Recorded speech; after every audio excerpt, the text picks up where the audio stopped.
I think ultimately faith is about doing something that benefits the common good, so it's good for all people.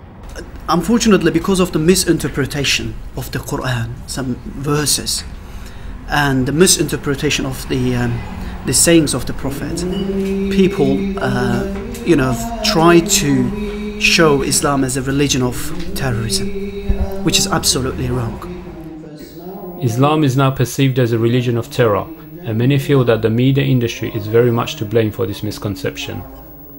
The media is so powerful. I think sometimes whatever the mosques do, there will always be this sort of negativity within the media that will make people think certain things about Islam and Muslims. Before 9/11, people were still trying to go about their activities, living their normal life. But after 9/11, when somebody sees you and at the back of their mind there's a terrorist, without even knowing you.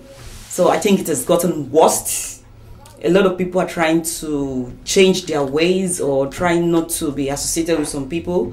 It's just like when a lot of Muslims are together wearing the jalabiyas, the hijab, that you count them to be one group, count them to be terrorists. I think the media did not help a lot. They have done a lot of damage as regard that. And when you see a lot of guys as well, the Woody gangs together, you're scared of them as well. That the way they look at the Woody gangs is the same way they look at the Muslims.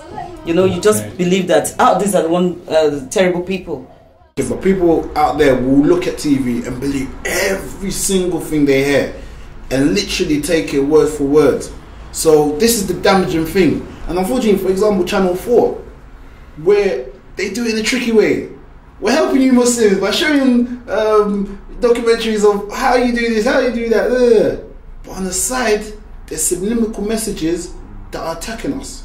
And I hope they don't. Their hope is just out of ignorance and they don't realize it. But if it is something intentionally, a lot more companies are starting to produce stuff like this that are blatantly attacking Muslims, and the media are allowing it more and more. There's a major misrepresentation of how the Muslim faith in Britain functions. The fear of misrepresentation from the media is now common with Muslims, and as a result, many refuse to participate even in local media projects. Why do you think that the Harp Road Mosque decided not to participate in the project that we're doing about mosques? Because I think that they were not treated well, and that they will not be treated well, and that It's unfair to say every Muslim is bad or every Christian is good. You treat people as individual, and then when it comes to a single Muslim commits a crime, as the headline is Muslims commit crime. Since 7/7, there has been an increase of stereotypes, really, about Islam. Extremism itself is you can call it, it's a relative term. It depends on the way you look at the word extremism. So to me, I believe the press, most especially the print media, are really abusing that particular word, and they are using it to demonize Islam. Now, our religion, my religion, I would say, Islam, does not tell me to go and terrorize other people. People, unfortunately, blame Muslims and blame Islam because of the Muslims, because we are not representing the religion correctly. I think it's just a misunderstanding between the Britons, or we call them the British people, and Islam, and their fears are well justified based on the recent bombing of people here and there, scare of bombing here and there. I have to highlight again the people today. They are putting bombs on themselves and going and killing, exploring in public and killing innocent people. Anti-Islam. They are not Islamic and they are not Muslims. Quran clearly states and Sharia clearly states, whoever kill himself, this is in Sharia and it is in the Quran, is forbidden. You cannot go and kill yourself in the name of Islam. We need to work more to convince them. We need to win mind and heart, because at the end of the day, if you're in any environment, there's no peace, then you can live there. Okay, so we need to really show them more. It's not like preaching. We need to practically show them what Islam is. The Prophet Muhammad, peace be upon him, who was sent as a mercy to humankind, to all humankind, and he represented Islam. He understood it well. He treated people well. He never ever harmed people. He was always, the person of the rahmat, the person of the mercy.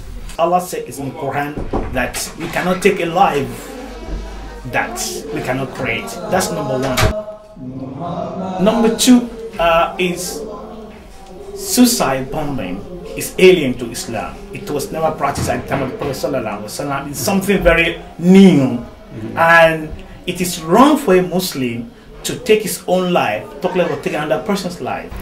And unfortunately, we lost each other after 9/11 and 7/7.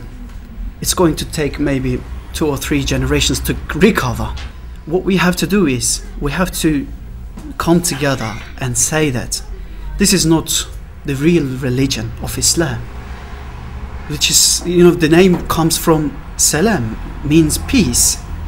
And how can a religion, or how can such a thing promote terrorist activities? That's unfortunately a big problem. In 2007, the government set up a new anti-terrorism strategy. Well, the prevention strategy is about helping people that may be vulnerable to radicalisation and extremism. The aims were to promote a culture of shared values, civic involvement, and for local authorities to engage with imams and mosques in an effort to curb extremism. Before they start talking about extremism, they need to actually come with a good definition of what extremism is. Because is it just someone, I don't know, their trousers above their ankle, or the fact that they decide to grow the beard, or the fact that he wears a kufi, is that extremism? Or even the fact that they pray 5 times a day, because you get some people that, some Muslims that feel that, okay, maybe I don't need to wear the hijab, or in fact maybe I don't need to pray 5 times a day. So if they're looking from the perspective of those people, they're thinking, you're praying 5 times a day, you must be an extremist. When the prevent funding came up, I think people within the community were quite sceptical about that, and really wanted to be involved in how the funding was spent, and really have a voice about what that money was going to be used for within their community. We've done many projects in Southwark. We've had the Piece by Piece magazine and exhibition, which has toured various venues around the borough. We're doing the project with Eclectic Productions, formerly known as South City Radio. Yes, that's all it is. Because if it was like Oslo, and it's like... Napoleon came here for a whole week in November and toured the mosques on the borough, schools, pupil referral units, and did some work with the youth offending team and colleges. Because as I mentioned in the documentary, man, I had 3 houses, cars, jewelry. Every 6 months I'm cashing checks for 300,000, 150,000. Everything I wanted I was able to acquire, but the only thing I didn't have was happiness. That was the first time a lot of the mosques actually worked directly with yourself, the Southwark Council, wasn't it? It was the first time. And you had how many mosques? There was 5 mosques that worked with us. So that was pretty successful in that sense? Very successful. It's the first time I'd actually spoken to and met some of the management committee from the mosques. Okay. So as a result of that, you developed some relationship with the mosque management and so on? Yes, I have. I'm hoping to build on that relationship. We're at a very, very difficult stage in life, Muslims, particularly Muslim youths, and Southwark's reached out to us, and it really has made a difference in reassuring us that we're not here alone. We set up different steering groups for how the money was spent, and actually really listened to the community about their first feelings of actually this was targeting a particular community. Nationally, many British Muslims feel a sense of unease about the PVE agenda. At the UK's national Muslim channel, the Islam channel, the programme manager Arfan Ali vocalises this. What its intentions were, I'm not really clear about. I can only go on its actions, and the actions are that the money that was set aside for preventing extremism has been used to spy on Muslims.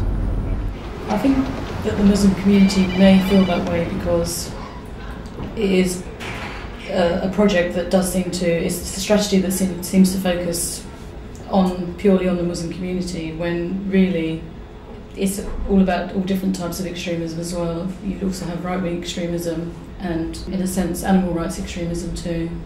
An extremist can be in any organization. It doesn't necessarily to be in Islam.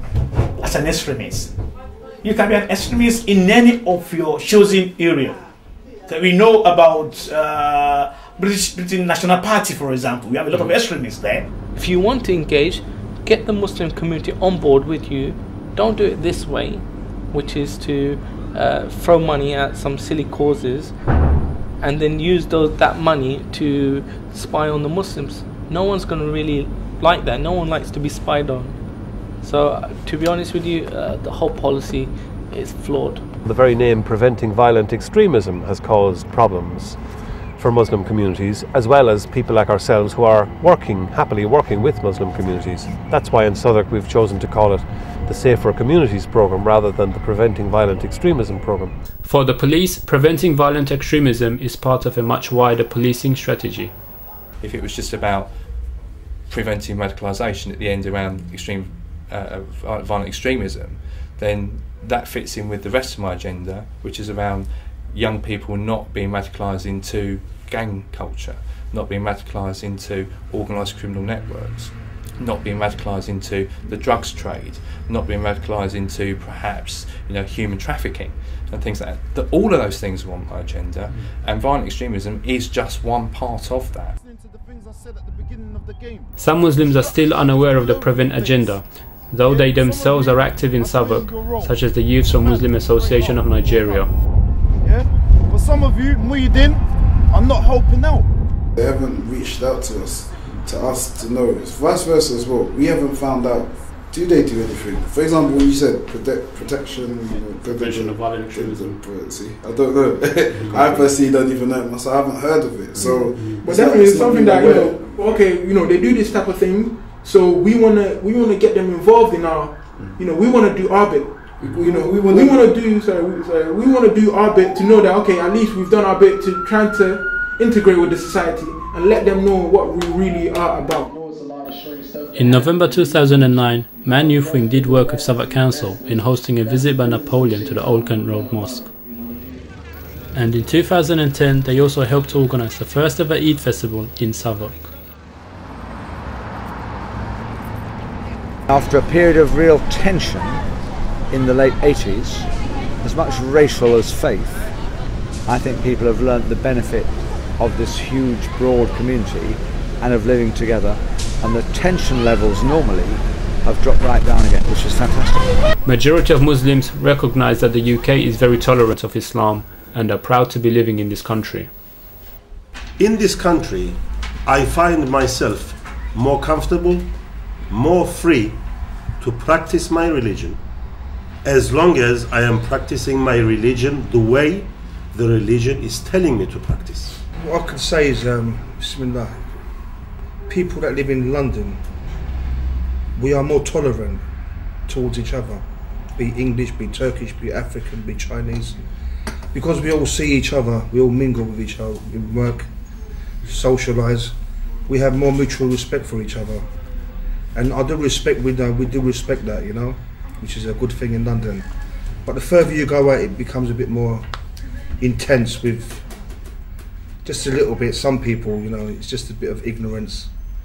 But people who come into London, if you live in London, after a while, you respect everyone else. I remember Imam Ahmed Muharram Aklik, who was the Imam at the New Peckham Mosque when I came first of all to Southwark, telling me that he regularly reminded worshippers when they came for prayers on Friday of how fortunate they were to be living so freely in the United Kingdom and in this part of London, and to be in a building that used to be a Christian church.